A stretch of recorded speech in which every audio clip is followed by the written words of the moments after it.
Right, ladies and gentlemen, it's 7 o'clock, so we will start the meeting. Got an echo somewhere. Okay, thank you. Welcome to this evening's meeting of the Planning Committee of Woking Borough Council on Wednesday, the 11th of October. I'm Councillor David Cornish and I will chair the meeting. The Planning Committee consists of 9 elected borough councillors supported by a variety of professional officers. This is not a political meeting, but a quasi-judicial committee which forms part of the planning process. As such, it has formal procedures which must be adhered to. Firstly, the planning officer will present the application, and then only those speakers who have registered to speak will be invited to address the committee. There is a strict time limit of 3 minutes per category of speaker, those categories being town and parish councils, objectors, supporters, and those borough members affected by the application. Members of the committee are more impressed by the quality of what you say rather than how long you speak for, but above all, please do stay within your time limit. Everyone has had the opportunity to comment on each application through the consultation process, and no one else, including borough councillors, town and parish councillors, agents, applicants, objectors or supporters, are permitted to address the committee, ask questions or disrupt the meeting. Following the speakers, members of the committee will discuss and debate each application and seek clarification from the council's professional planning officers in order to reach a decision. The decision reached by the committee may or may not agree with that recommended by the presenting case officer. It is important to understand that the committee can only determine the actual planning applications presented before it, using current national and local planning policies and relevant decisions of the relevant planning inspectorate. We cannot consider whether or not they are a good idea, whether they are needed, whether they are too costly, whether there are alternative uses of the site or more suitable uses of land elsewhere, or whether or not they are popular. Unfortunately, none of these issues are considered as material planning considerations that form the basis of our decisions. Finally, this is a hybrid meeting with committee members present in the room, while some officers are attending the meeting in person and some connecting via Microsoft Teams. The meeting is also being live streamed on YouTube. If you are joining us remotely, please ensure that your camera is switched on only when you're speaking and that your microphone is unmuted only when you're speaking. Thank you. Do we have any apologies for absence for this evening's meeting? We're all here. Thank you very much. Minutes of the previous meeting held on 13th of September 2023. Does anybody have any queries as to the accuracy of the minutes? No. Can I have someone propose that we adopt them? Andrew, thank you. Tony's a second. In favour? Thank you very much. Any declarations of interest? Of Andrew and I've one myself.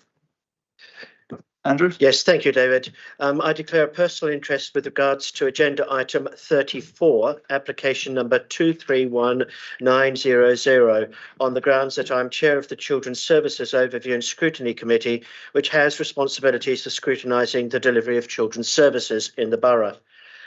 I come to this meeting with an open mind and will listen to and consider all representations prior to forming a judgment. Thank you. I also will declare an interest in agenda item 33, application 230872. I'm a member of Finch Hampstead Parish Council's Planning Committee. I don't think I was at that meeting when this application was discussed, but in any event, I do retain an open mind and will make my decisions based upon the meetings this evening.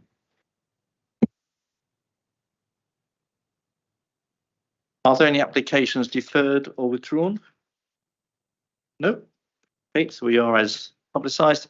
Therefore, we'll start with application 230872, Arborfield Green District Centre, and Nick is to present it. Thank you.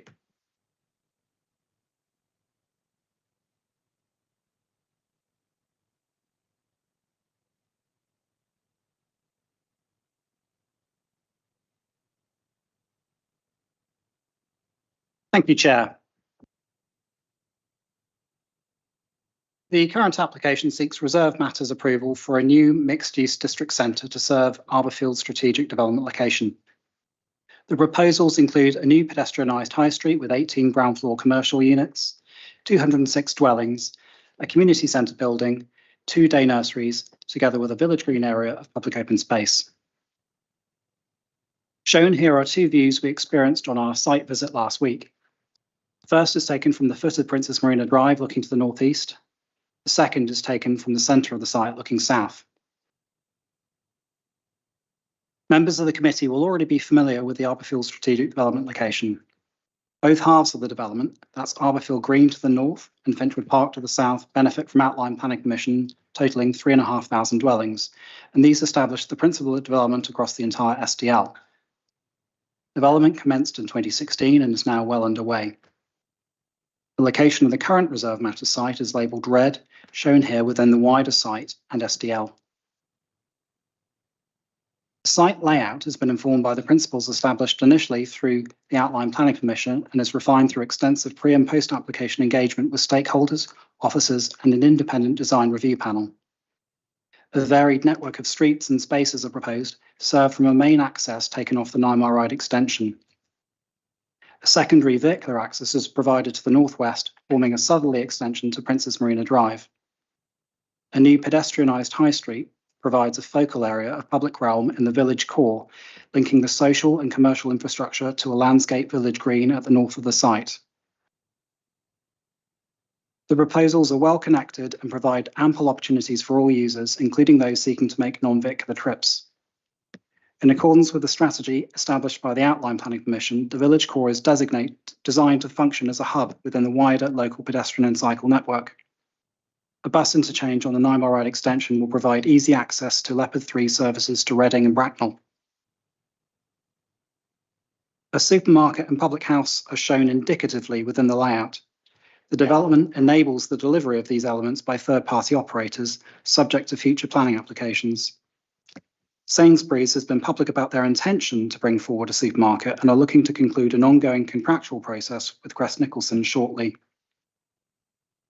The indicative layout shown in the current application has been informed by these discussions and is expected that a supermarket application will follow in the next few months. The applicant has advised that, subject to planning approval, the public house site will be marketed to prospective operators from November. A new pedestrianised high street forms the focal area of public realm, with 15 metres separating 2 rows of ground floor commercial units. The space is sufficiently wide to accommodate local markets or civic events without feeling empty or underused at other times. The central area features structural tree planting and street furniture and leads to a public square overlooking a landscape pond and the village green beyond. The commercial units are designed to be flexible, and the majority are capable of being either combined or divided to adapt to evolving business needs.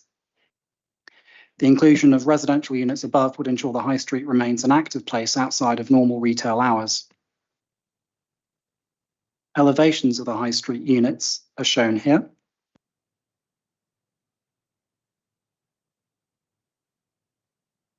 These images show a central section of the development spine road leading to the high street. The spine road is designed as a pedestrian-friendly environment, facilitating low traffic speeds and ease of crossing. The area circled blue on the plan is proposed to be a raised table shared surface area. The proposals include a village green featuring landscaped attenuation basins, swales, and an equipped play area. Due to its proximity, the green is intended to complement the social and commercial uses within the village core. Under the terms of the Section 106 agreement, the green would be by default transferred to the council upon completion. Management arrangements for this and other public areas will, however, be subject to forthcoming discussions between the council and developer. It is envisaged that the district centre development will assist in bringing forward a use for Arborfield Infirmary stables, which are sited just to the north of the site boundary. The layout provides 133 shared parking spaces, most of which are sited within an existing car park owned by Wokingham Borough Council to the south of the community building. The supermarket will have its own separate car park and will provide additional parking to visitors of the village centre. Parking provision has been assessed against council standards and is considered appropriate. 2 key residential street scene elevations are shown here. The proposals provide for variation in building heights and architecture in accordance with the design code and parameters. Houses range from 2 to 3 stories, with 3 and 4-storey apartment blocks sited within the village core.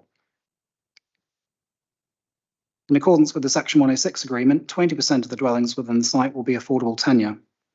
The remaining 15% is secured via a financial contribution that will be allocated to affordable housing elsewhere in the borough, a current example being the regeneration of the Gorse estate.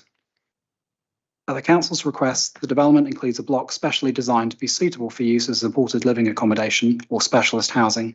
That's shown here in yellow.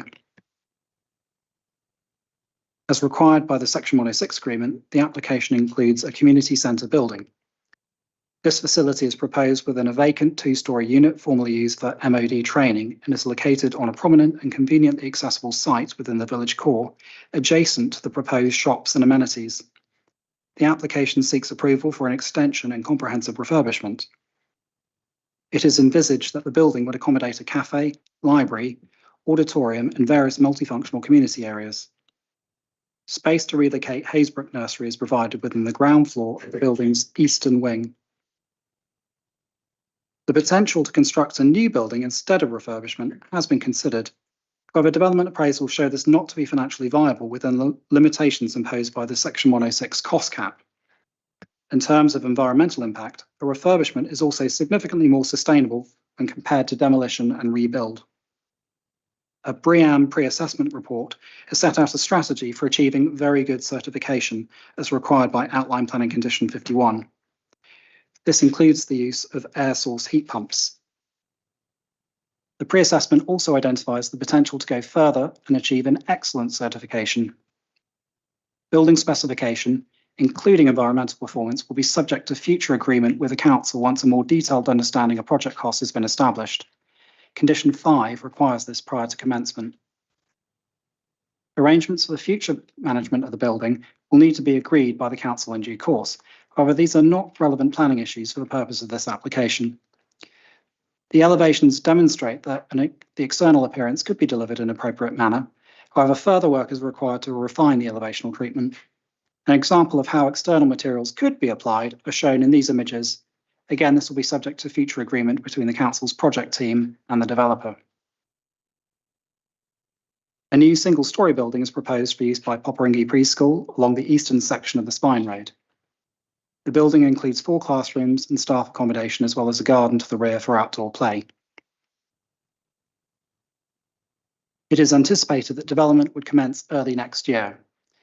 The application is supported by a construction phasing plan. Phase 1 incorporates the western third of the site, including 11 of the high street commercial units and the majority of the on-site affordable housing.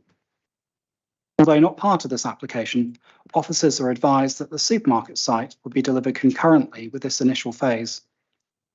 The second phase, that being the central area, would prioritise completion of the eastern half of the high street, which includes the remaining 7 commercial units. Pedestrian and cycle access to Bowhunt School via the Sang and Linear Park can be maintained through the build period. Further logistical detail will be provided in a construction environment management plan. So in conclusion, the development complies with the council's policies and standards and is considered to be high quality design. It is therefore recommended for approval, subject to the conditions set out in the report appendix.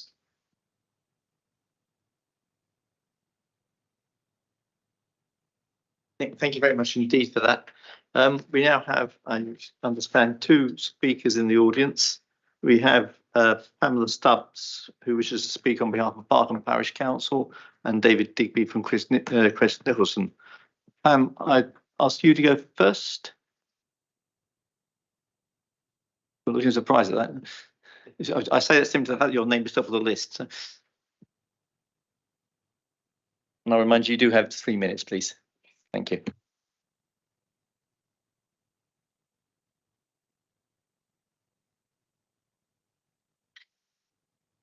Hi, good evening. I'll start. Barkham Parish Council fully supports this application for the district centre, which will provide residents with hopefully all the requirements for daily living. For almost a decade, we've taken a full part in this venture, attending almost every consultation, been involved in every discussion with the developers, Crest Nicholson, Woking Borough Council and other interested bodies when we've been allowed. Since we were gifted our parish office in the current community centre by the DIO, we've tried to engage with residents and developers. It proved difficult as the expectation was that they were expected to refer to Crest, to whom they pay their management fee. We were not encouraged in our efforts to help them, and it's been a constant difficulty, which has meant we have less feedback over time. Tried on many occasions to find out what residents actually want, particularly with regard to the community centre. We talk at all the public events, but have no feedback at all concerning the residents' wishes. We hear nothing. They've already spent years without easy access to shops, community or medical facilities. There must be a medical centre in this development. It was promised in the first instance, but it's never been provided. All of this was to have been in place when 1,000 dwellings had been completed, and yet in this application, another 206 houses are planned. Who'd take bets on the community centre facilities actually being finished before the houses? There should not be another house built until this community facility is built. Once the building is done, there must be meaningful, worthwhile consultation with the residents. There must be published results so that their views become first and foremost. The residents have waited far too long and deserve to be heard. This is the one aspect of this application that Barking Parish Council believes must be respected. Please build the community facility now. Thank you. Thank you, and thank you especially for being concise and within the time. Much appreciated. Get up in a minute. We next have David Digby on behalf of Crest Nicholson.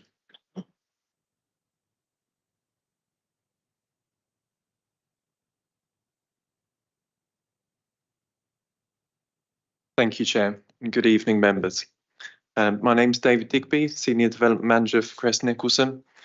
The proposals for the Arborfield Green District Centre are the result, as the officer said, of numerous pre-application and post-submission discussions with officers, 2 public consultations, various focus groups with key stakeholders, including the nurseries, and feedback from an independent design review panel.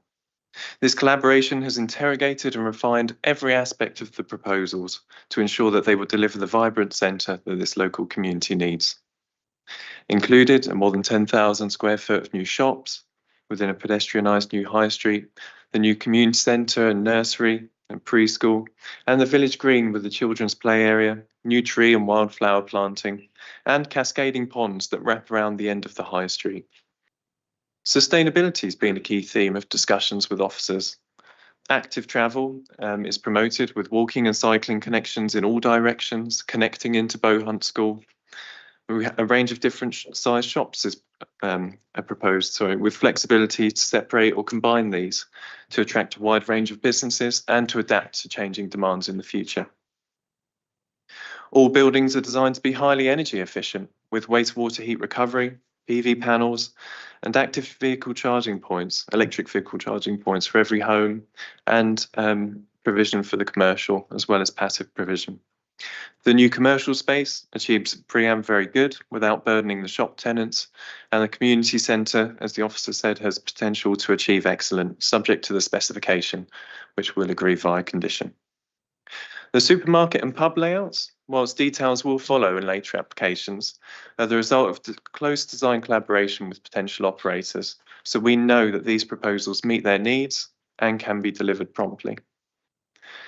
If the application is approved this evening, enabling works are planned to start in January. The first phase would enable the supermarket and pub to be delivered and includes the majority of new shops in direct response to feedback from local residents. The second phase would then prioritise the remaining shops, the village green and the new community centre and nurseries. The latter, as it's a refurbishment, will likely start an overlap with phase 1 to ensure that that is delivered on time. The last phase will deliver the remaining housing. During construction, a dedicated and safe route to and from Bowhunt School for pedestrians and cyclists will be maintained at all times. We've worked closely with officers to ensure that these proposals will fulfil the needs of the local community, are policy compliant and in accordance with the outline planning permission. We hope you'll support this application and the officer's recommendation for approval. Thank you. David, thank you. And again, thank you for adhering to time. Questions from members of the committee? I've got Bill, Rochelle, Michael. I've got one as well. So Bill, I saw you first. So. Yeah, this relates really to the phasing. Phase 1 will include, as I understand, half of the shops on one side. Phase 2 is the second half of those shops. To ensure the viability of these shops, would it not be better to try to bring all the shops in one phase to make them successful rather than half and half? So it's probably just worth noting that the phasing plan, although it has a very sharp line between phase 1 and 2, in effect, phase 2 will be commenced in all likelihood before phase 1 has completed. So the two will be brought forward in a much more compact timeline than might appear by just looking at the rather stark looking plan. All I can say is that the phasing plan that we have seen and that you've seen in your pack is informed by Crest Nicholson's expertise in development and in terms of their understanding of what makes most sense to bring forward in one phase. Now, partly it's to do with how the commercial units are constructed. The phase 2 units will be constructed essentially from behind, but and likewise phase 1. So there's a logistical challenge to bring forward everything in a certain order. So that is, I believe, the impetus behind why the phasing is as it is. But that said, I don't think the shops in phase 2 will be particularly far behind. And actually, the phasing plan does note that priority will be given to the eastern side of the high street as a sort of the first thing that will start in phase 2. So I hope that answers your question. I'm just going to exert Chairman's privilege and ask a supplementary to Bill's question because it was on my mind. Building the shops is one thing, having them trading is quite another, particularly when you're in the middle of a construction site. So are the conditions there to allow those shops that are built first to actually start trading should an occupier be available in what will still be a building site? Yeah, so the outline planning permission is subject to a condition requiring a construction environment management plan. And that plan will need to be quite, in this particular case, very detailed because there's a lot of moving parts.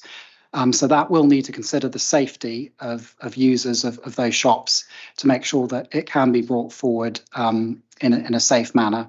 As to the letting of those shops, obviously that is down to the market and who Crest are able to attract. But as I understand it, they will be, they've already in fact started to put the shops out there to the market and are taking expressions of interest from many operators. So that is how that would work. Thank you, Nick. Michelle, are you next? A few questions. One, there's some mention of possibly contaminated land. What is going to be done to make sure that's safe? And where is the contaminated land? The second, about the community center. We've had quite a few community centers in Woking that are less than desirable, either being built in a school area or not fitted out like the one in Montague Park. Will the developer promise to actually fit out the community center so it will be usable and hopefully have somebody to run it as well? Will the management committee be running the community center? Will it be sent out to somebody else?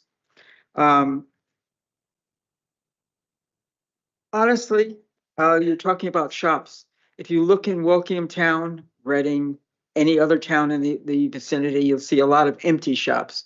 Are you sure you're going to be able to rent out all the shops, or is it going to be just a few shops actually there and the rest of them being left vacant, like too many other towns in the vicinity? Is anything being done to encourage people to actually come in some kind of plan to make sure that they actually can make some money off the residents, or do things for the residents. And like I said, the community center also, we want to make sure that it's actually available for the residents on a regular basis so they can actually use it, as opposed to some of the other community centers and some of the other new developments which aren't very usable. Okay, thank you. I'll just take your question on remediation of contamination first. This has all been looked at very, very carefully. The outline planning permission is subject to a condition that the developer has to comply with, and that involves checking, first of all, for whether there is contamination present on each particular part of the site, but also to come up with a remediation method to clean up any contamination if it is found, and then for that cleanup process to be verified by the local planning authority. So we have very robust measures in place to ensure that once delivered, the site is completely clean and fit for residential use as well as commercial use.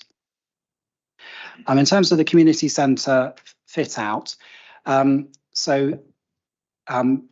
if this application were to be approved for the community centre, there's a condition 5 on that we're recommending, but that also is supported by the Section 106 agreement, and the council and the developer do need to come to an agreement on a specification for the community centre before they start building it. So naturally, the project team at the council that begins work on this will need to make sure that they're happy that the specification meets our requirements, that and that will naturally include discussions on fit out, such that the building that we accept is the one that is fit for purpose. As for who runs it, at the moment, nothing has been decided. There are some interested parties. They're not really planning issues for consideration this evening. In fact, they're not planning issues, but those discussions are already underway. And essentially, there will be a process that is undertaken to find an operator for the building. You'd asked about the shops and whether they're going to be commercially viable. The developer has done work in support of this application, looking at the number of shops that they're proposing. The level of retail that is proposed, the 18 units and the amount of floor space, is informed by an appraisal that specialists have sort of looked at, given the population size and various different things that go quite over my head. But essentially what I'm trying to say is the developer is quite confident that the amount of retail space that they're proposing is appropriate. But baked into that is flexibility. So the 18 units are various different sizes. So you get a variety of different size units, allowing for different kinds of operators to come in. That might just be a small hairdressers, or it could be a larger unit, a pharmacy or something like that. But these units can be combined or divided to allow different users to occupy the shops as and when, which provides more resilience to the overall estate. It's obviously its interest to make sure that what they're delivering here works, because if it doesn't work, it's bad financially for them. So we've every confidence that what's being proposed is appropriate and provides the flexibility that's needed into the future. It's very important that this space works and doesn't become dead or lacking in that way. Very nice that you learned from the problems we've had in at least 2 other estates and made sure that we're doing things right this time to make sure things will be available. And I hate to say this, but the chances of getting a pharmacy there is about like finding hen's teeth. Most places, pharmacies are closing on a regular basis. They're not making enough money from the NHS to actually survive.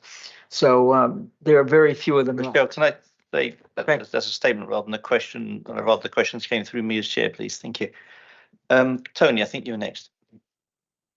Thank you. I've got a question about the health facilities. I note in the original plans for the area that there was a Section 106 agreement for a health centre, which I note in the explanation here under Article 44, you say that the integrated care board for the air, say that it's not part of their commissioning strategy for the area, and so it's been dropped. But there's a large number of people living in this development. It strikes me it does need some sort of thing. Do we? My question really is: do we have any influence over the integrated care board to influence their decision? Yeah, thank you. I'll take this. I've had many conversations with the CCG, ICG, and NHS over this. The way the NHS essentially and doctors operate now is a very different model. So it's a much larger surgery, such as Woking or a Shinfield model. They have no interest in coming here. Staffing is their biggest issue, I think, and also liabilities of premises. So there isn't. They're not coming here. Is the simple answer to that. The potential thing to put in the community buildings, you could have a room that could be used as a health centre. So it could be used like an outreach centre where nurses could visit. So if things change in the NHS and the ICG, I think they're called now, there is scope to do something within the centre. But as we stand now, they don't want to be, and that's not something that the local authority can do anything about, unfortunately, despite all the campaigning. Thank you. Michael? Thank you, Chairman. Actually, Councillor Bill Sohn actually answered one of the questions I was going to ask. But in addition to that, we've got Pam Stubbs here from Barkham Parish Council tonight. As Barkham Parish Council are fully behind this, please they be kept advised, because I think that'll be the decent thing to do. So it sounds like that hasn't happened. So that does concern me a lot. But if you can ensure that sort of going forward, anyhow, I think that will be useful. I'm not really sure if this is a planning question or not, but on page 41 about the heat pumps, condition 52 says that they have to be operational. How do we ensure, or Woking Borough ensure they are operational? Do we have any say on that, any power whatsoever, in view of the climate emergency that we've got at the moment? Well, the heat pumps are proposed for the community building, and the application is supported by an energy strategy which sets out their proposals for meeting BREEAM criteria. So they propose to meet it in that way, and it is a sort of conditional requirement that they do go and meet the requirement in that way. In terms of them being operational, it is, I think, the only heat source for the buildings. So people, I think, would rather notice if it was cold. Or perhaps too hot if they go the other way. Yes, it should be in our office at home. Well, that's what I'm a bit concerned about heat pumps as well. They've got a lot of bad press at the moment. So I think we just need to keep a bit of an eye on them. Thank you. Andrew? Yes, thank you, David. I have two questions, if I may. And the first relates to the desire that's been expressed in some of the documentation and here again tonight to try to achieve the highest practical BREEAM rating for the community centre. Now, my question relates specifically to condition 5 on page 47. If I've understood correctly, there seems to be agreement that currently it would be possible for the refurbishment to achieve a very good BREEAM status, but through negotiations, discussions, the intent would be to try to raise that to BREEAM excellent standard. If that is correct, I'm wondering whether we could tighten up, just change slightly the wording in condition 5 to make that very, very clear exactly what the target would be, subject, of course, to it actually being practical. Well, the Outline Planning Commission requires the developer to achieve a very good rating, and that's what they've set out as a strategy to achieve that. So they've met the Outline Planning Condition requirement. I'm not sure it would be appropriate at this stage to require, in planning terms, an excellent rating. But that said, the report does show that an excellent rating is achievable. They just need to target extra credits. Now, it's all tied up into the viability of the building. There's a certain amount of money in the Section 106 that's allocated to the community centre building. There's lots of moving parts. So there's the building specification and various different things which are going to cost lots of money and lots of competing demands. So it's a case of what gets prioritised. If excellent is to be achieved, it's within the council's gift to negotiate that with the developer.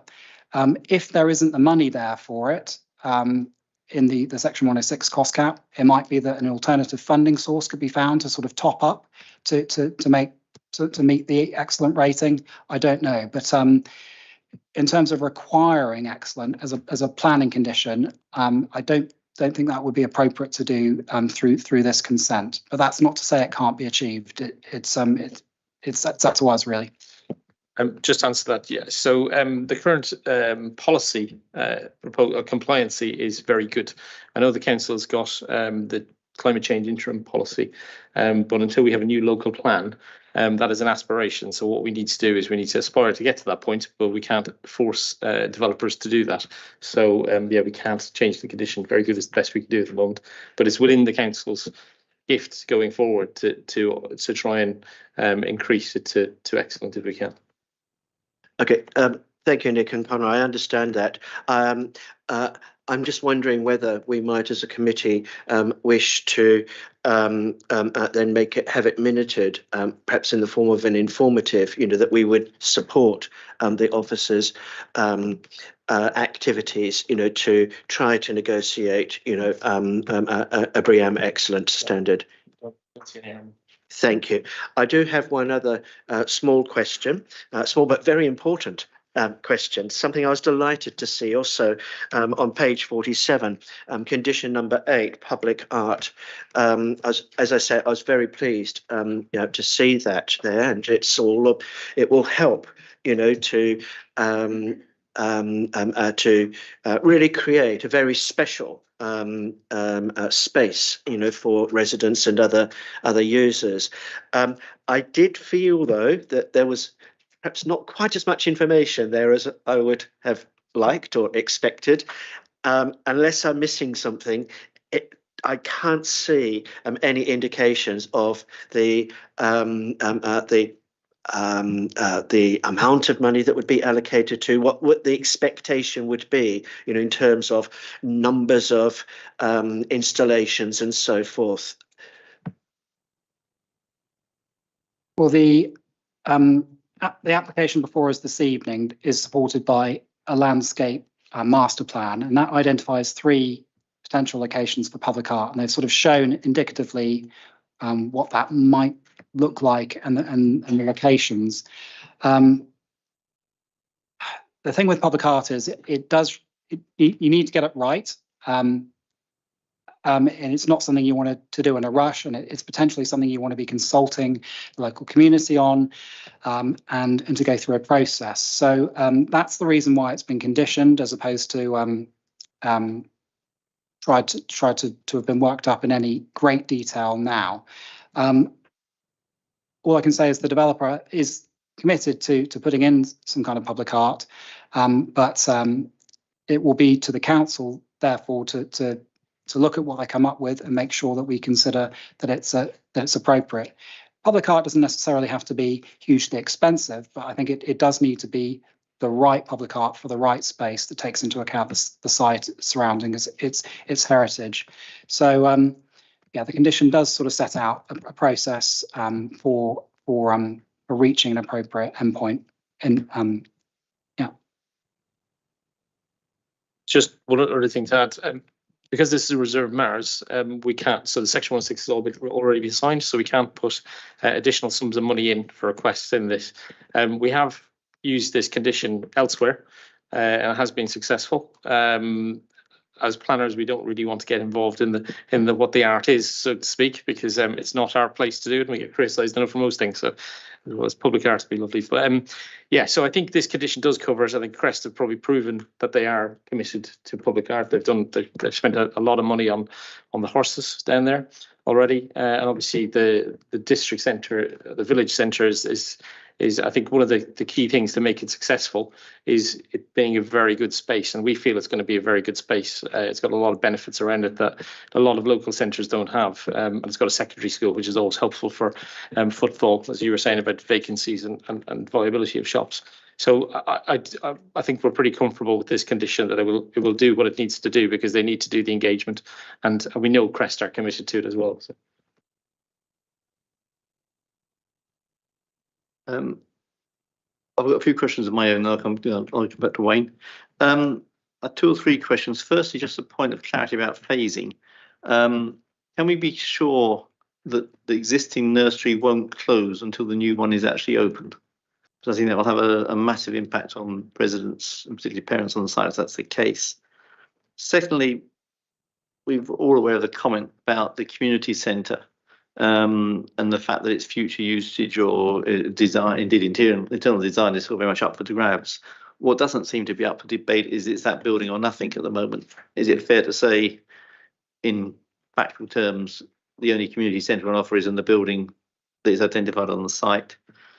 And thirdly, talking of the public open space and realm, they mentioned the adoption plan, but it's not been included in the documents for this meeting.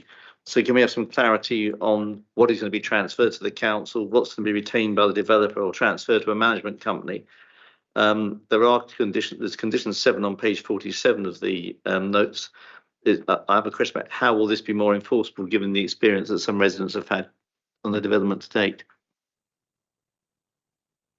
So to your first question, in terms of the nursery, yes, we can be absolutely sure that the old nursery building won't close before the new one opens. That's very firmly nailed down in the Section 106 agreement that needs to be the case. On the your question about the community centre and whether it has to be here, it is the only proposal that's been put to the local planning authority to date. So that is what we have before us. That's not to say that it potentially couldn't be somewhere else, but it would require there's lots of questions that would need to be answered about the funding of that, whether you could achieve an appropriate building within the cost cap. You'd need an alternative site, and you'd also need Crest's agreement to do that. So it's not absolutely not, but it's not something that's been put to the local planning authority to date in terms of it being a firm proposal. And I don't know, Connor, whether you'd have anything to add to that. Yeah, I mean, there's a lot of consultation that needs to go on, and the council is undertaking another work stream once this gets approval, or if this gets approval, with regards to speaking with the parish council and local stakeholders about what the ask is, what the want is for Arborfield. Currently, as it stands, the the building we're looking at is the most favourable option, because we have this cost cap and it sits in the background whether we like it or not. And actually, in today's money, it doesn't buy you very much. So refurbishment of a building in that location, which is central on the high street, next to the school, next to the gym, next to nurseries, seems like a good fit. Also, from a sustainability point of view, knocking down a building to build something else isn't really the best way to go these days. And also, if you look at the cost cap, the size of the building you'd be getting for the same amount of money is very small. It's a lot less than the Section 106 was seeking in the first place. So, and the kind of model we're looking at is the Shinfield model. It's a really good community building. It works really well. It's got a local library. It's and that's the kind of model we're looking for Arborfield, because it's the same amount of people, really, because we're not looking at just North Arborfield. We're looking at the existing population in Arborfield, and also the development of the south of Arborfield, which obviously isn't part of this application. So 3,500 homes, plus whatever the existing is, which probably takes it to 4,500-5,000 homes. So it's quite a large area to take in. So I think in terms of, yes, there is always an option to relook at, is this the best going forward? That's not before us today. It's not for us to decide today. But that is as I say, a work stream that the council will be taking forward with the parishes and everybody who wants to be involved in it as we go forward. And David, just to your question about the adoption of public open space and general areas within the site, certainly the site roads, that's the spine road and the roads serving the residential dwellings, there's no reason to think that they wouldn't be adopted in the usual way by the Highways Authority as public highway. I suppose the question is really around the village green and the pedestrianised high street, and whether they come to the council or whether they're managed by community company, community interest company. It's been the case that much of the public open space to date has been retained by Crest, and residents are paying a fee to a management company for that space to be managed. The Section 106 agreement, though, does say that the council is by default to adopt the public open space. So the village green and the high street, by default, the council could insist that it were to adopt those areas. But there is a conversation that needs to happen about not only these areas, but the wider site in general, and about how those areas are to be managed into the future. It's not really a planning issue for consideration this evening. We're only looking at whether the physical development itself, the details of the development are acceptable. But it was really in my report just to flag that those conversations will need to happen in future. And as I understand it, members will be very much involved in signing off any agreement or otherwise that will happen with Crest. Just one point to add, it's not unusual on major development sites that the land is kept private by the developer until the very end anyway. Generally, the council will adopt it once they know the sites have been built out as they're meant to be, and there's a maintenance period to make sure that they're correct and there isn't any damage in that time. So for a big development site, you wouldn't expect the council to be adopting lots of land and lots of areas at this stage anyway. It's usually a conversation at the end of the development process when we know it's done and there can be no more damage from construction to those areas. Thanks, guys. Wayne? Yeah, thank you. Well, first of all, I think we should be very pleased to see this in front of us this evening. It's been a long time coming, and when we were on the site this week, it is a nice place, and I think this will make it an even nicer place to live. But what I'm encouraged by the 40 odd letters that we've got from residents, and I'm looking at you, Connor, here, because I think there's your blueprint for a group of people to run the community centre, etc. Because if they can't run it, and it picks up on the point that Rachel making, you're going to have over 10,000 people there. It's their community. The shops will be as vibrant as they make them. In essence, you will get some traffic from out of the area, but I think it's all for the making. I think a lot of this we see here this evening, and it's all born out of frustration because they're all desperate to see it. And I think it will be a super place when it's all finished. So hurry up and get on with it. Al? Yeah, no, just one question really about the car park next to the school. I mean, is this used by the school? And I mean, is it protected so that the school's not going to make some sort of land grab or put a fencing around it and claim it for themselves? I believe it has been used. Well, certainly it was used in the past by the school. So initially it was when before Bow Hunt moved into their current building, they were in the old MOD building that's currently proposed as the community centre, and that was the car park they used for the school, and I think it was shared with a leisure centre. But it was always very clear in legal terms that car park the school's car park. They have access to it right now. There is a through connection to it, but that will be closed off, and there is a condition on the planning that's proposed here for boundary treatments with the school. No, the school would have no legal right to use the car park, and in fact, they won't be using the car park into the future. Appropriate provision is made for the school in its current car park.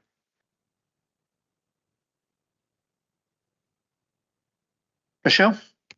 A quick question. Is anything being done to commemorate the previous use of the Arborfield garrison in this site and the fact of all the people who's given their lives to help Britain stay a country? I haven't seen a whole lot of things saying that doing it other than the stables possibly. It would be nice to do something to commemorate everybody who has died to keep Britain free. And I say that also as the one of the representatives on the Berkshire Armed Forces group. So, yes, I suppose it probably speaks to potentially to the public art condition that I mentioned earlier. So that could well be an option for the public art. It's also worth mentioning that the village green area that forms part of this application, just sitting outside of that, near to the infirmary stables, that area has been subject to a design code, and Crest had proposed as part of that process that potentially there could be a memorial garden there. So I don't think that's been looked at in any detail, but potentially that could speak to the kind of thing you were talking about. But the detail of that will need to be fleshed out later, and it's not something that we it would be appropriate to be firming up this evening. Thank you, though. Does anyone have any further comments or questions? In which case, two from myself, just as a point of admin, Madeline, I think we should make a note of those members of the committee who attended the site visit, which I think was everybody except Councillor Skews. Yeah, move that for the minutes. For myself, I followed this application with great interest. And I have to agree with Wayne that as it stands on its own, it has a huge amount to recommend it, and I'm sure it will be welcomed by the great majority of the community, many of whom have been waiting a very, very long time to see it. I think the application sets out something that's innovative, it's forward-looking, and a great design for what should be the heart of the new community at Arborfield Green, and that's all good stuff. The problem, as we've seen by the notes and the comments to the application, is that the residents have had an awful lot of promises before on previous applications. And as far as they're concerned, many of them have yet to be met, at least in full. And I think that point is acknowledged on page 21 of the officer report, that the applicant is currently in breach of planning conditions and section 106 agreements, for whatever reason that might be. In particular, residents have expressed very valid concerns that delivery of the district centre should not come second to delivery of further housing units. And we discussed that this evening. And it's not just the residents who've expressed unease. Parish councils have clearly expressed disquiet about the future community centre. And I note that the evolution of this has obviously been discussed in detail between the applicant and WBC, but not as it seems with parish councils and other community representatives. In fact, the difference in perspectives from the various stakeholders in this core community asset is perhaps a bit of an indicator of a more general failure of clear and transparent communication about the progress of the whole development. I made remarks tonight about what is not is and is not material planning concerns, but in my opinion, the failure by the applicant to deliver on previous commitments and the failure thus far of the planning authority to enforce them is a material interest.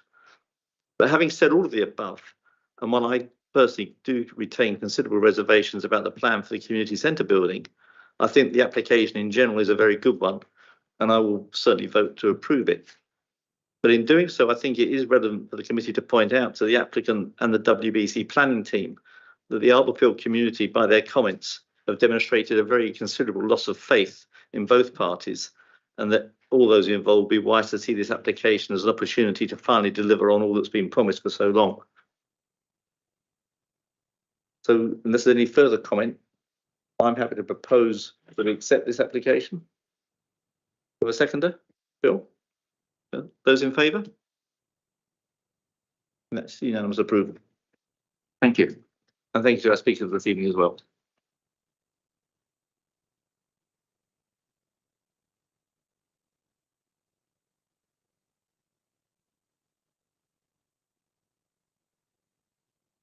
Right, our next application is agenda item 34, application 231900, 2 Wormsall Cottages, Greensford Lane, Reading. And I'm definitely thinking through my notes that it's Rowan Reynolds to present. Thank you, Rowan. If you can just give us a moment to step up, Chair. Thank you very much.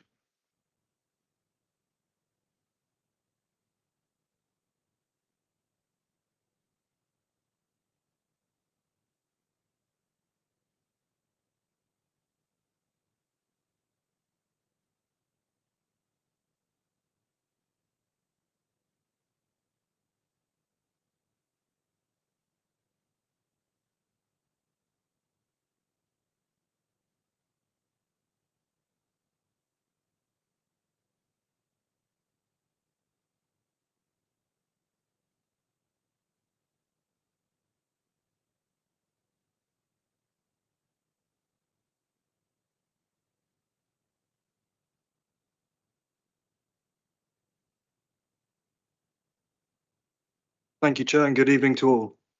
The site address for this application is 2 Wormsall Cottages, Greenswood Lane, and this is located within Arborfield. The application seeks permission for a change of use from a residential dwelling to a residential institution, and this is in order to provide care for vulnerable children. The application building is a modest size 2-storey semi-detached property containing 3 bedrooms. The site has a private garden area to the rear of the property and driveway parking at the front. This is the location and the site plan for the site. Here is an aerial photograph showing the wider context. These are some photographs taken from the front and rear of the site and looking up and down the road. These are the floor plans submitted with the application that show how the floor space is divided up. The home will be operated by Woking Borough Council's Children's Services. There will be a maximum occupancy of 2 children. However, the likelihood is that the home will be used for the care of 1 child. There will be at least 2 staff members on site at any one time. The Highways Officer has had no objection to the scheme, as they find that the existing number of parking spaces available is sufficient to serve the change of use. It is important to note that there will be no physical change to the building, and therefore the scheme would not impact upon the character and appearance of the area. It is acknowledged that the proposal could result in an increased level of noise and number of regular users within the site. However, this would only be a minor increase from the use as a property as a family dwelling. There are no neighbouring amenity concerns otherwise. To conclude, the change of use is considered acceptable in principle, as the proposal would make a positive contribution to providing an essential community facility that supports vulnerable children within the borough. And as such, this proposal is recommended for approval, subject to the conditions within the report. Well, thank you very much. We have speaking on behalf of the application, Nathan Whitley from WBC. Nathan.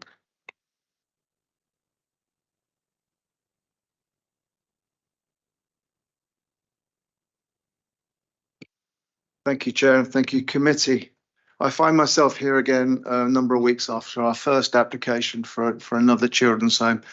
This is one of 3 children's homes that Woking would like to open for the benefit of up to 6 children. As stated, this home will likelihood will be 1 child, potentially 2 children, but registration will stop us having any more than 2 children within this home. As I have mentioned before, Wokingham has a lack of residential opportunities for young people to keep them within the borough. At the present time, our children are an average of 100 miles from their home. So it's a crucial part of our sufficiency plan as a local authority in terms of opening up more provision in-house. You have heard about the location. The location also gives us very good value as well. This property was chosen over a number of other properties, potentially for its value and also for its location. Some being consulted wonder why we would want to place children in such a rural location. Actually, it's to the benefit of the children and to be in such a calm and a quiet environment as well. the likelihood is that these children will need a therapeutic setting, and this is suitable. As I've mentioned before, this is part of a six child application, and this will form the third property. We exchanged and we've got the keys yesterday, so this is now a Wokingham property. It will need very, very little change. We're talking about potentially a new staircase and some other small minor changes. So we had hoped to open the property as a children's home in the new year up until maybe March of 24. It will provide 14 permanent jobs. And as already stated, there will be no more than 2 or 3 members of staff within the property at any time. Sometimes that may increase, but we hope this to be act like a very small family home. Nathan, thank you very much. And again, thank you very much for being exemplary in your brevity. Does any member of the committee have any questions? Michael? Oh, thank you. Yeah, I mean, there's like Nathan was saying, this is similar to the one we had, I think, at the last meeting in Early. So it is very like deja vu. But I just really picking up on the concerns really of Arborfield and Newland Parish Council. And I don't think they've been actually addressed at all. And that's to do with the narrowness of the Greensward Lane. That does concern me somewhat. And then I do appreciate the comment about therapeutic aspect of it as well, yeah, for the young children, young people. But I think they would need some sort of facilities to do other things as well. So you don't want them completely going to be isolated. So I think just picking up on what Arborfield have said, that does concern me somewhat. So I just really wondered what WBC will say about that. Is the narrowness of the lane referring to parking? Sorry. Yeah, I mean, it's just a comment. Sorry. Yeah, it's just a comment they made on it. I don't. I mean, I know this was actually raised previously at the one for Early as well. So I do know that road somewhat better than this one. So I'm just really asking it, really from that point of view. I think in terms of the narrowness of the lane, I wouldn't say it's an overly narrow lane. It is a lane in a rural area in that respect. When I made my visit to the site, it was very quiet. My car was the only one parked down the road. It was seen from the site photos on the right here. I don't think road parking here would be obstructive to the use of the road. It's a very quiet road. There's not much through flow in that sense. And then I think with regards to the location, it's where it needs to be for the children. It's where it's best suited for them. If they need somewhere that's quiet and peaceful, they'll be under constant staff supervision. I'm not sure how it works with staff maybe taking them out. I'm not too sure on that, but they will be under constant supervision. And I'm sure the availability for outings would be there. Do appreciate it's not really a planning issue, but it's just useful to know. And I kind of suspect that if they need to go to somewhere else, and the council can move them somewhere else if that's beneficial to their well-being.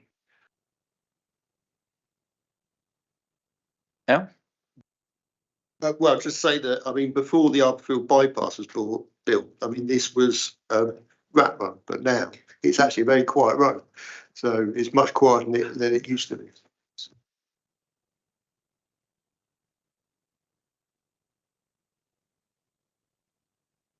Sorry, Al, was there a word on this from the transport? Online? Yes, sorry, thanks, Chair. Yes, the lane is about 4.8 metres wide. That is suitable for two-way traffic movements.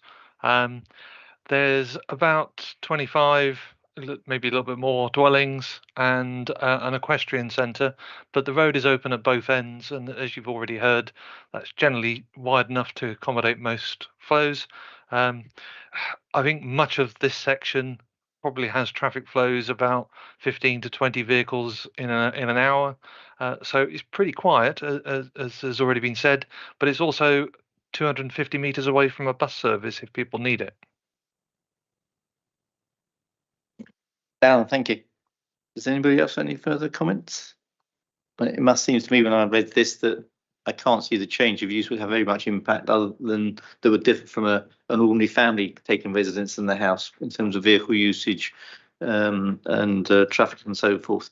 So I'm very happy to support this application. Would there be somebody amongst us happy to propose that we accept it? I've got Al proposing it and Tony seconding. Yeah. Can I show of hands those in favour? Anybody against? No, the application is supported.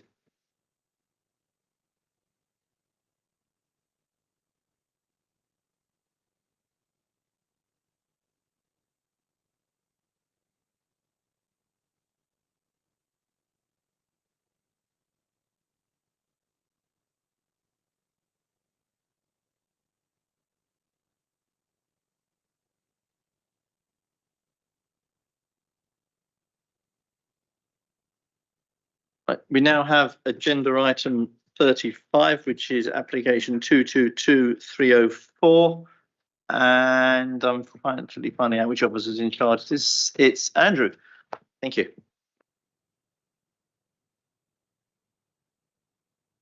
Thank you, Chair. I will just share my screen.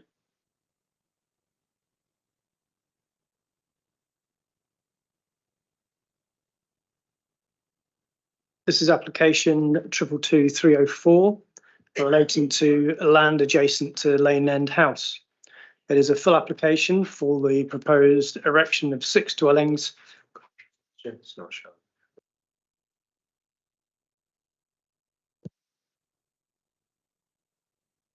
Two seconds, let's try that again.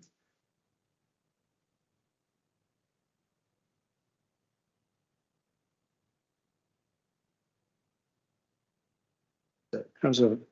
Yep, that's the one, and then just start slideshow. Apologies. Application 222304 relating to land adjacent to Lane End House. It's a full application for the proposed erection of 6 dwellings with associated landscaping and access. On 12th of October 2022, Planning Committee resolved to grant this application subject to a Section 106 legal agreement to secure a committed sum of £330,000 towards affordable housing in lieu of provision of 2 on-site units. Financial contributions totaling £5,500 towards south of M4 SDL highways infrastructure and the My Journey initiative, and an advance payments code bond for site road management. This would have been in addition to any SIL liability. However, completion of the Section 106 legal agreement was delayed due to the deterioration of the viability of the scheme. Subsequently, the applicant submitted a financial viability appraisal, which details a negative viability position at the present time. The National Planning Policy Framework, paragraph 58, provides the basis for the submission of viability appraisals to demonstrate whether developer required contributions would result in the development not being viable.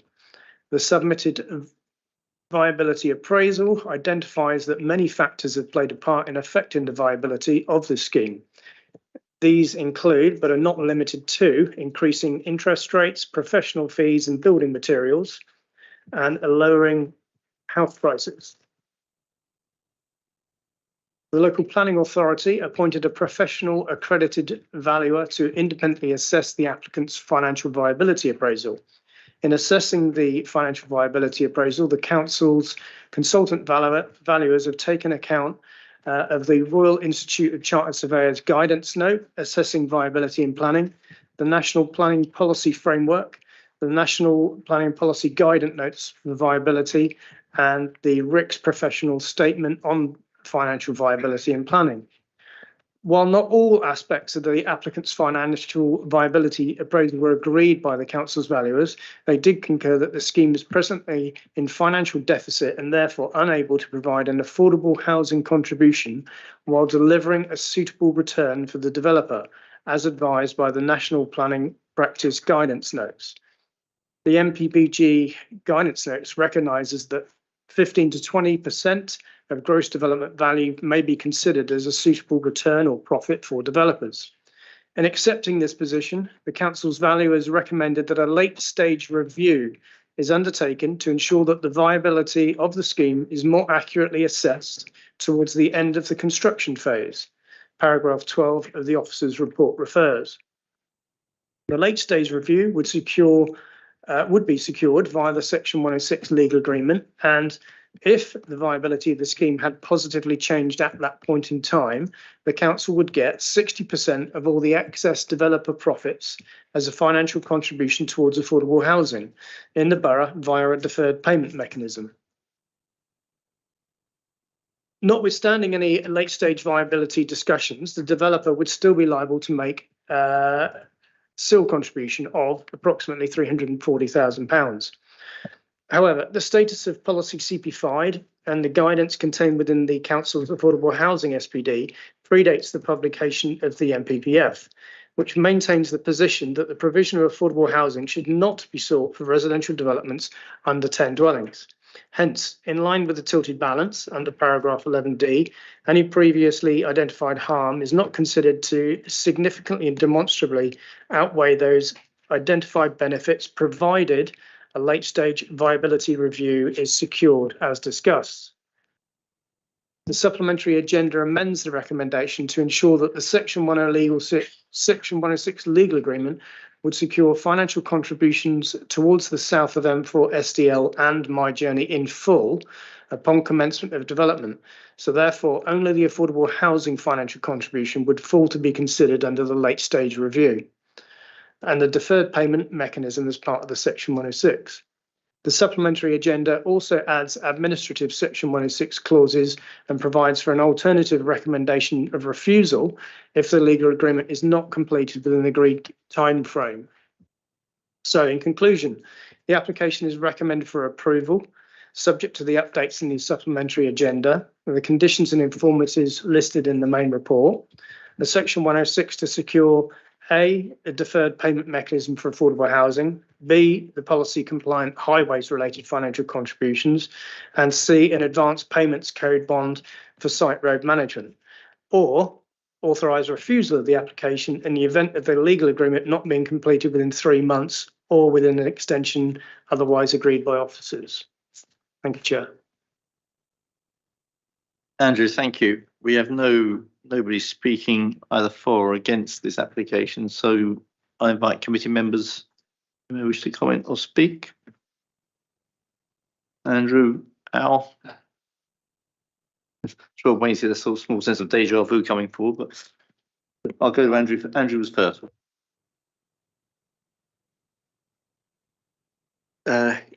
Yes, there is a bit of a sense of deja vu here, and I think we all know what we're referring to there. I think just we're all very clear, that the application that came before us in October of last year, was approved. The matter before us today is as a result of an independent assessment that has been scrutinised by the borough's consultants to look at the viability of the scheme, and some of the factors that have impacted on the viability of this scheme were outlined both in the officer report and in the slide presentation. So that's the matter before us. I am very pleased to see the revised recommendations in the supplementary agenda, including, for example, the inclusion of the infrastructure contributions and the My Journey contribution. That was something I was going to raise, if it hadn't been in the supplementary agenda. So I'm very pleased to see that. We referred earlier to a similar situation that arose not that long ago, which was very thoroughly debated. This scheme, if it is approved, by if this proposal is approved by the committee tonight, it would enable a late stage viability review, at which time the actual contributions to the affordable housing, would be determined. Of course, we would hope that in the interim, that the situation would improve and enable contributions towards the affordable housing to be made. We have debated in this committee previously the share, for want of a better word, of any increase in value of the properties at this late stage viability, and I think that reasons for the 60% figure were well discussed at a previous meeting.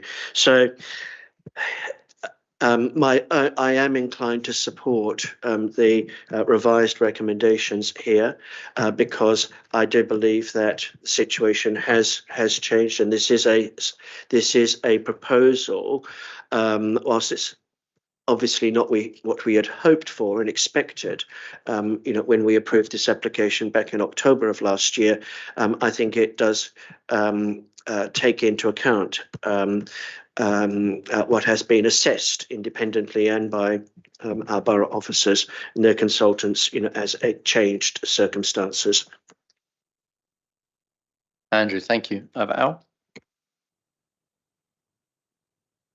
Yeah, I'm going to just ask. I mean, just interested about the modelling that's been done by the boroughs evaluators. Was this so when the original S106 calculations was made? Basically, was that the same model? And you're taking this model and the changed circumstances, and I mean, regardless of what the applicant's model is. I mean, is this the same process you use at the start of when you drew up the S106 agreement to evaluate the viability of the scheme, or is it a completely different model that these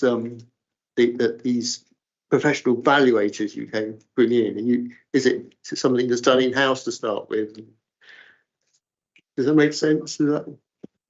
Yes, no, it's two different approaches. So in October, we secured policy compliant affordable housing and highways related financial contributions. So they're set down in our supplementary planning guidance on affordable housing, and the calculations of that are already done as part of that document. What we're dealing with now is a situation where other aspects are at play in terms of developer viability, and they've come with us to us with a separate document looking at that, identifying that they can't make what is considered a reasonable profit as well as paying for the affordable housing. So it's a separate analysis. They've put their submission in, which is a financial viability appraisal, and then we've not just taken that as read. We've gone out to external independent consultants who are viability experts, and then they've effectively tore it apart and highlighted, I think, as I said in my speech, not all of the aspects on there were agreed on, but at the end of the day, they got to a position where it's clear that the scheme is in deficit, so it can't afford to pay the affordable housing at this point. So what we're effectively saying is we are parking that kind of issue in terms of what the calculations will be until we get a much better idea on what the kind of value of the scheme is going to be. And that's going to be after at 70% of the build out. So once 4 units are completed, that financial review will take place, and then we will consider and have a much better idea in terms of the viability of the scheme. If it comes up that it's still, borderline or they can't afford it, then, and we're happy with that, then we won't get anything. If it comes back that the economics have improved, then we will take 60% of that excess profit over and above the 17.5%. Yeah. Just to make but when at the start you don't assess the viability as such? No, thanks. Thanks. If I could just jump in on your question. When an application is submitted and a developer agrees to provide a level of affordable housing, the MPPF and the local planning authority, where such contributions are expected for development, so in this case affordable housing to a particular percentage, applications which comply with that, so a developer saying we are happy to provide you with whatever the proportion of affordable housing is, they are assumed by the local authority to be viable at that point. We don't viability test every obligation because that would be completely impractical for us to do so. However, national policy and guidance and our own local policy allows, as part of the assessment mechanism, for a developer to provide us with a financial viability appraisal. Now, if the development is on particular sites with other constraints, or there's changes in market conditions, as you've heard, there is the opportunity, whilst before the application is determined, to provide that information to us. But until that point, the local authority will take it as read that it is assumed to be viable, unless the developer, the onus being on the developer, to provide us with that information. So that.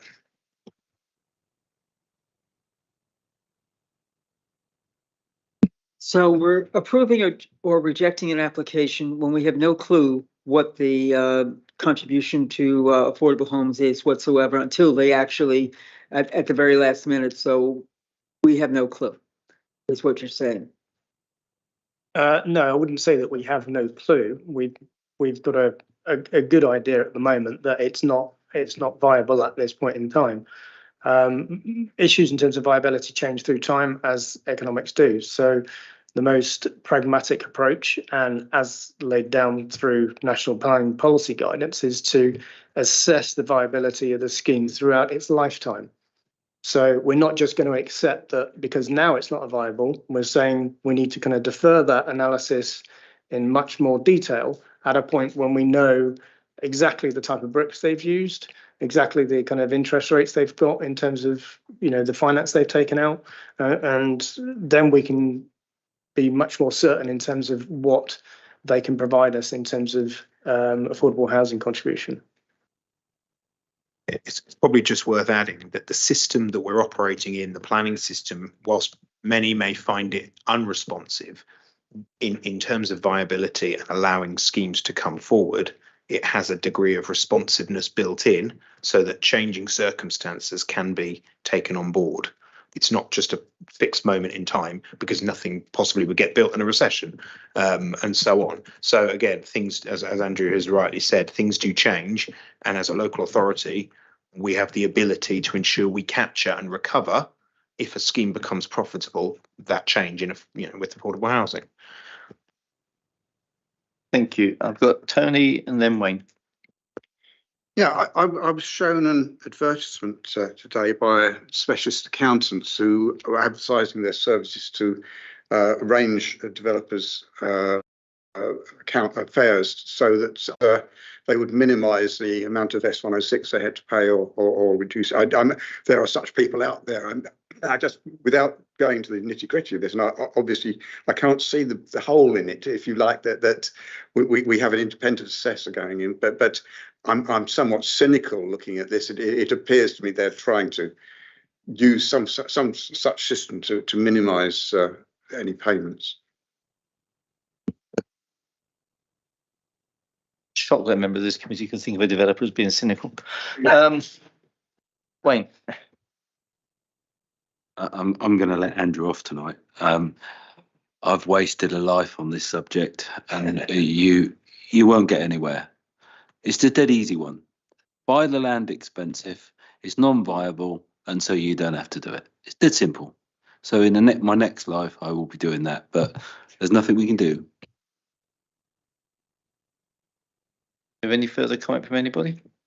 I must say my own line sort of echoes Wayne's. I think there's some fundamental differences from what we saw with a previous application we mentioned, which is this is only 6 houses.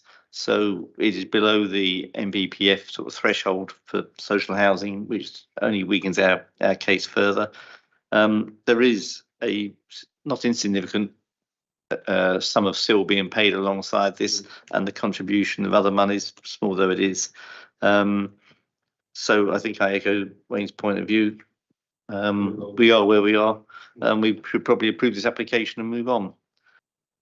Do I have someone who wishes to, assuming there's nobody else wishes to speak, there's someone who wishes to propose that motion? Yeah, Andrew proposed. Do I have a seconder? I'll second it if no one else. Oh, sorry, I'll second it. Those in favour?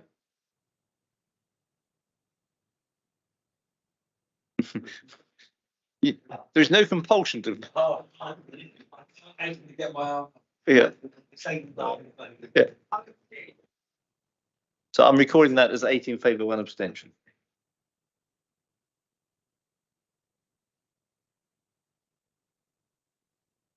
Right, thank you very much. We now move to item 36, which is application 231602, which is the land at the building 810 Estelle Road, Winnersh. And this one is Joanna. Yeah. So just to be very clear, I'm sure I don't need to, but just from Madeline's point of view, what we have accepted there is the revised application, not the one on the original agenda. Yeah.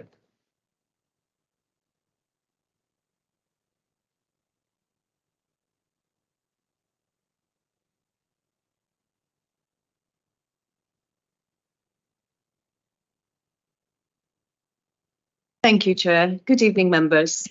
This is application number 231602, land at building 810 Eskdale Road in Winnersh Triangle Business Park.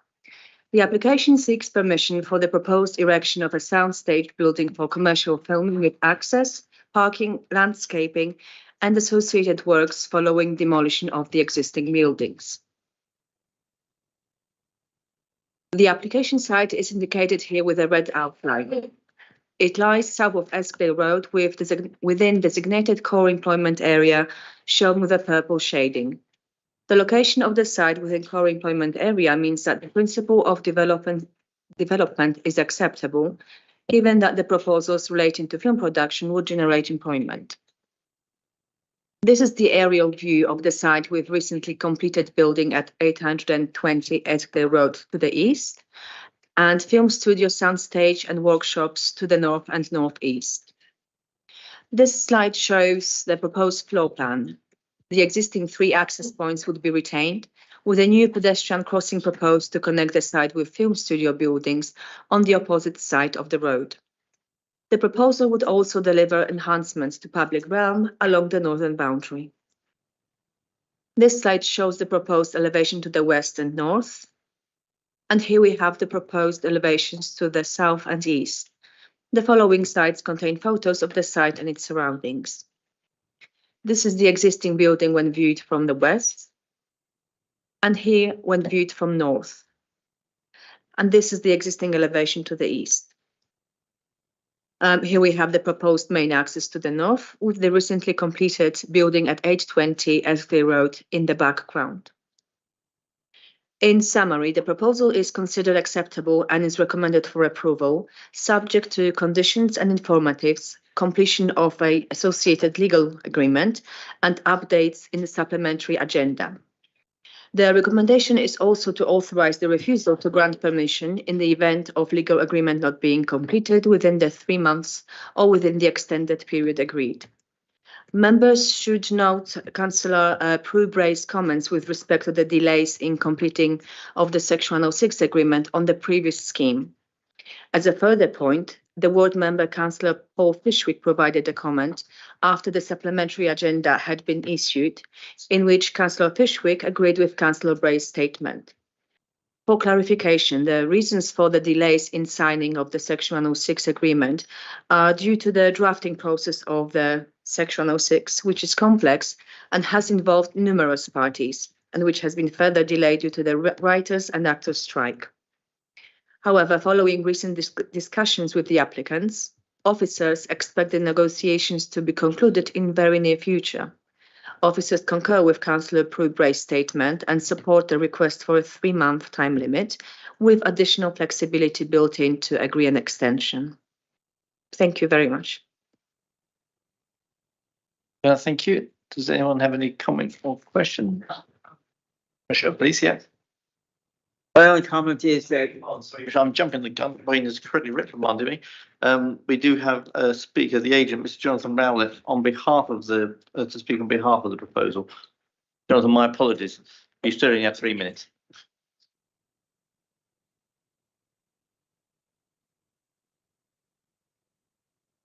Thank you, Chair, and good evening, members.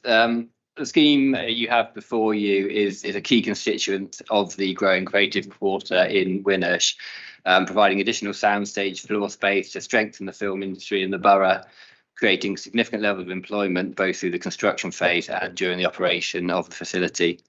There is a significant shortfall in available film production space in the UK, and the business park will help to address this by becoming one of the largest virtual production stages in Europe and a hub for the film industry.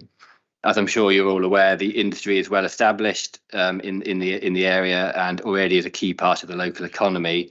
And its further growth is undoubtedly a hugely exciting opportunity for the borough as a whole. The proposals have been developed through pre-application consultation with the council and with the parish council. Comments have all been taken on board and incorporated into the final scheme where possible. The high quality design and materials proposed will greatly enhance this part of the business park, optimising previously developed land, removing tired, outdated buildings and better complementing the high quality office and hotel uses we see just to the west of the site. The proposals will also help with traffic calming and creation of a safer pedestrian environment along Eskdale Road through the provision of a raised table crossing point across that road. The development will also deliver significant additional soft landscaping and biodiversity net gain well above the levels required. The site is sustainably located and the building will meet BREEAM excellent targets. Just to summarise, no objections have been received from statutory consultees, ward members, the parish council or the general public, and we trust that you can support the recommendation of your officer this evening. Thank you. Jonathan, thank you very much. And again, thank you for your brevity. We now come to any committee comments or questions. Rochelle was there first, and then I've got Michael. I'm also the ward member, but I agree with the fact that we do need more employment in the borough. And I walk my dog past these areas on a regular basis, and I guarantee you that there's less people employed in the area right now. I would like to see more and good jobs available here. And it looks like Woking's becoming the Hollywood of England at this point. We have all sorts of new and different sound stages, and they're producing things in Woking. Michelle, thank you. No question. I live in terror of somebody suggesting about stars named on the going through Denmark Street. Yes. I've got Michael. Yeah, thank you, Chairman. It's just really a comment actually on page 161, paragraph 17, hotel, second line. I kind of think it should be off-site render. You'll see if you read it. I won't say it out, it's a bit rude. As it's spelt. You'll see when you look at it. I think we'll note that as a correction and move swiftly on. Yes. Yeah, Michael, that's very bad. Andrew.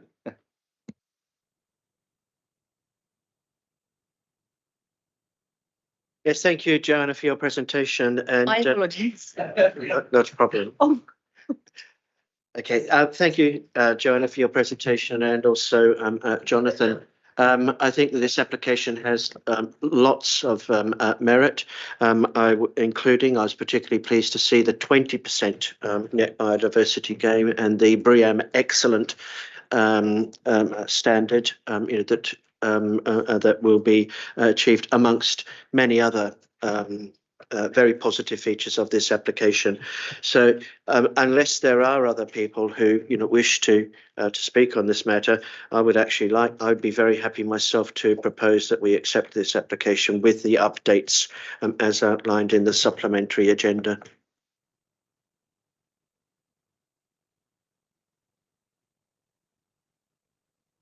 Yes. So, does anybody have any further comments? No. No. In that case, so a proposer. I'll propose that. And Michelle seconding. Those in favour?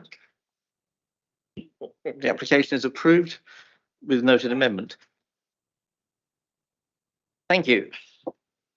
We now move to application 231837, agenda item 37, which is Gateway 4 plot in Thames Valley Science Park at Shinfield.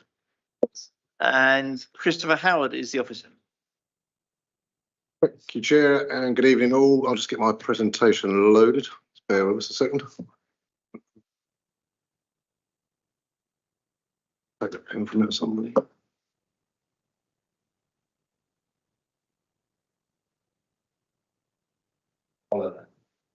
I'm doing my best. I'm sure there's some errors in my reports, but yeah.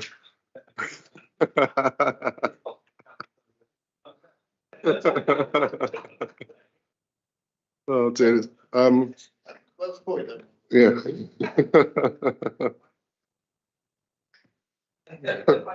Christopher, take us forward quickly, please. No problems at all. Thank you, Chairman. And it's item 37 to present tonight. It's a very short presentation. I thought we might be a bit more pushed for time, but it's application number 231837, and it's for the Gateway 4 building at Thames Valley Science Park in Shinfield. The application is a full planning application for the proposed erection of a new 4-storey gateway building, which will comprise of offices for the creative industries, including film, television, and ancillary and support uses. There is a cafe also proposed with it. In terms of the site context, this is the application site, which is located to the east of Shinfield. It's as shown and outlined in yellow. The wider site, shown in yellow, was consented in 2021, and the proposed building is on a small parcel of land where a workshop's currently located on it at the moment. The workshop will be removed from the site, or has even been removed from the site in recent weeks to make way for the new building. The site will be accessed from the Eastern Relief Road, and that's a 4-arm roundabout that is highlighted there. So it's got access there, and it's all the internal access has already been approved. This is a site. This is a site photo shown from the Eastern Relief Road, showing the Gateway building. It's overlooking the sort of Core 10 building that we all know on that landscape now.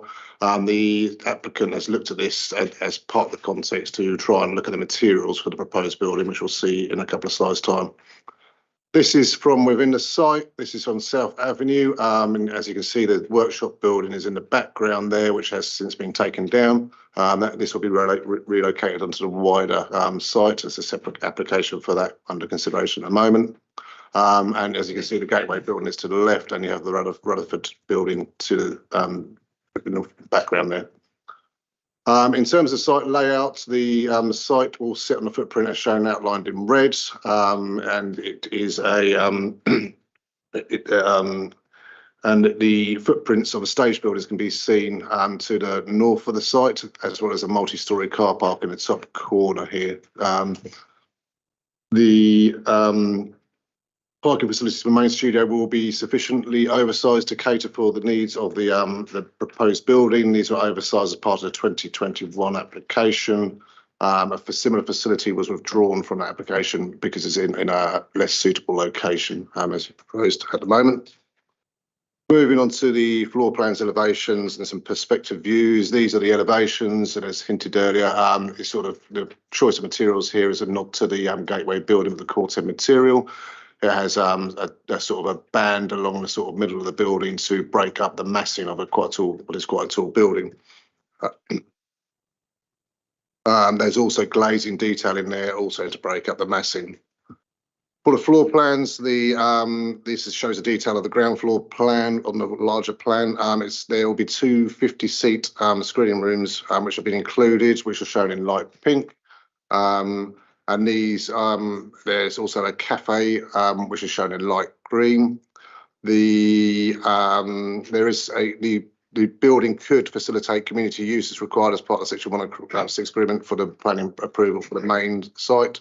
So space at the weekends for community screenings. But this could also potentially be provided in another location if within the parish of Shinfield. For the floors above, on the right-hand side is these as shown in blue. These will serve predominantly as office space. Moving on to some perspective shots. This is an aerial perspective of the proposed building. The building's in the foreground with the gateway building to the left of this. Behind the building, you can see the Rutherford Treatment Centre, which is a lower profile building in between the two larger buildings. The building in the background is for the BBC Studios, which was approved a couple of years ago, but has not yet been implemented, but has been shown there for context in terms of what has been approved in the area. This one's from the front of the site, and again, that sort of shows how that ribbon detailing helps break up the massing, as does the glazed entrance, which would frame the entrance to the site. And that was from South Avenue. And moving on to the recommendation, it's resolved to approve subject to conditions set out in Appendix 1 of the and the completion of a legal agreement.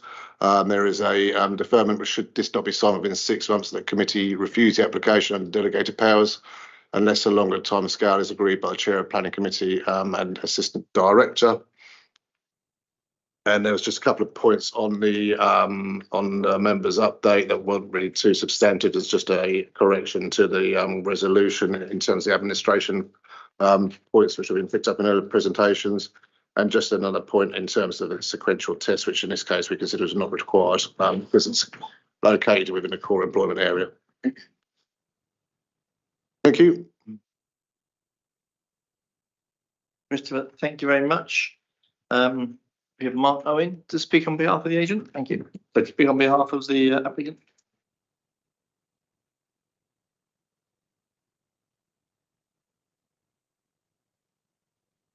Good evening. My name is Mark Owen, planning consultant from Stantec, acting on behalf of the applicant Shinfield Studios.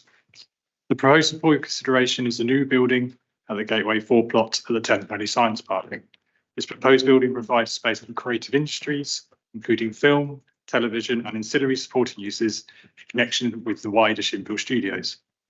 From a planning policy perspective, it should be emphasised that this site is located within development limits and within the boundaries of the Thames Valley Science Park employment application. The Gateway policy, which controls the type of businesses to be located at the Science Park, was amended under the wider Shinfield Studios planning application to include businesses relating to the digital creative sector, including film and television and innovative digital media companies. This amended Gateway policy will be included as part of the Section 106 agreement for this application. It should also be noted that the site has been used for a temporary workshop following planning permission in 2021 in connection with the Shinfield Studios. Providing space for creative industries, including film and TV, will align and support the wider influence of Shinfield Studios at both a local and national level, in addition to the influence of the Thames Valley Science Park as a location of innovative and technology-based businesses. As set out within Mr. Howard's committee report, these proposals are expected to create approximately 415 direct full-time employees and 240 full-time direct construction jobs. Therefore, opportunity for boosting employment within the local area. In addition, the proposals are expected to create a net employment GVA of £15 million per annum. The proposed building will have a high quality and striking design as a gateway to the wider Shinfield Studio site. This design has been considered in the context of surrounding built form, including its external appearance, whereby the mass of the building is broken up by the use of orange-brown cladding, which reflects the design of the neighbouring Gateway building. The Science Park enjoys a high level of pedestrian and cycle connectivity, and there's also an established and frequent bus service which allows access to key destinations. The proposed parking arrangements to see the deck car park forming part of the wider Shinfield Studios utilised for parking. The proposed building incorporates PV panels and air source heat pumps, ensuring the reduction of the building's carbon emissions by 23%, which exceeds local policy requirements. The proposed building also achieves BREEAM Excellent. We therefore hope the committee can support the officer's recommendation for this application. Thank you. Mark, thank you very much indeed. Any comments or questions from anybody? I've got Rochelle and then Michael. Again, Woking becoming a creative capital of Southern England at this point, but I'd like to also encourage the applicant to have some apprenticeships also for local young people to get into the industry.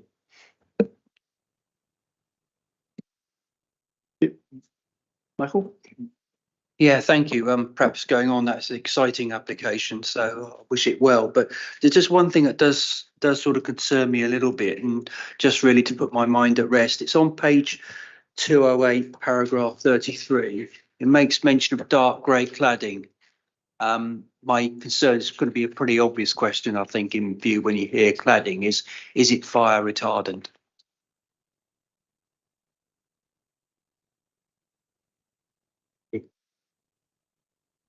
Cladding will have to be meet current buildings and regulations, so it should be fire retardant in that regard. Yeah, thank you. Yeah, my main work is insurance, and I come across that. That has caused a lot of work over the last sort of 3 or 4 years. Michael, thank you. Anybody else? Any questions? No, I'd like to say I do note the achievement of BREEAM excellence in the design. I very much congratulate the applicant for that. An example to us all. If there's no further questions, can I have somebody propose that we approve the application? Tony, seconder. Michael, the second. Those in favour? Anybody against? No, it's unanimous. Okay. Thank you all very much. I think I'm right in saying that someone's going to correct me that completes tonight's business. No, it doesn't. Hang on. They're for information, actually, aren't they? We have been notified on the supplementary agenda of non-householder appeal decisions. They are what they are. Not if anybody's got any questions or comments about them, now would be your time. No? Okay. Thank you very much, Andrew. In which case, if no one else has any other business or comment, then the meeting is closed at 8:45. Thank you. Good. Yeah, have we got any site bit? We've seen the agenda, the application for next month. Yeah, I haven't seen any. Yeah, I was confused. I'm sorry, we close up. I was confused by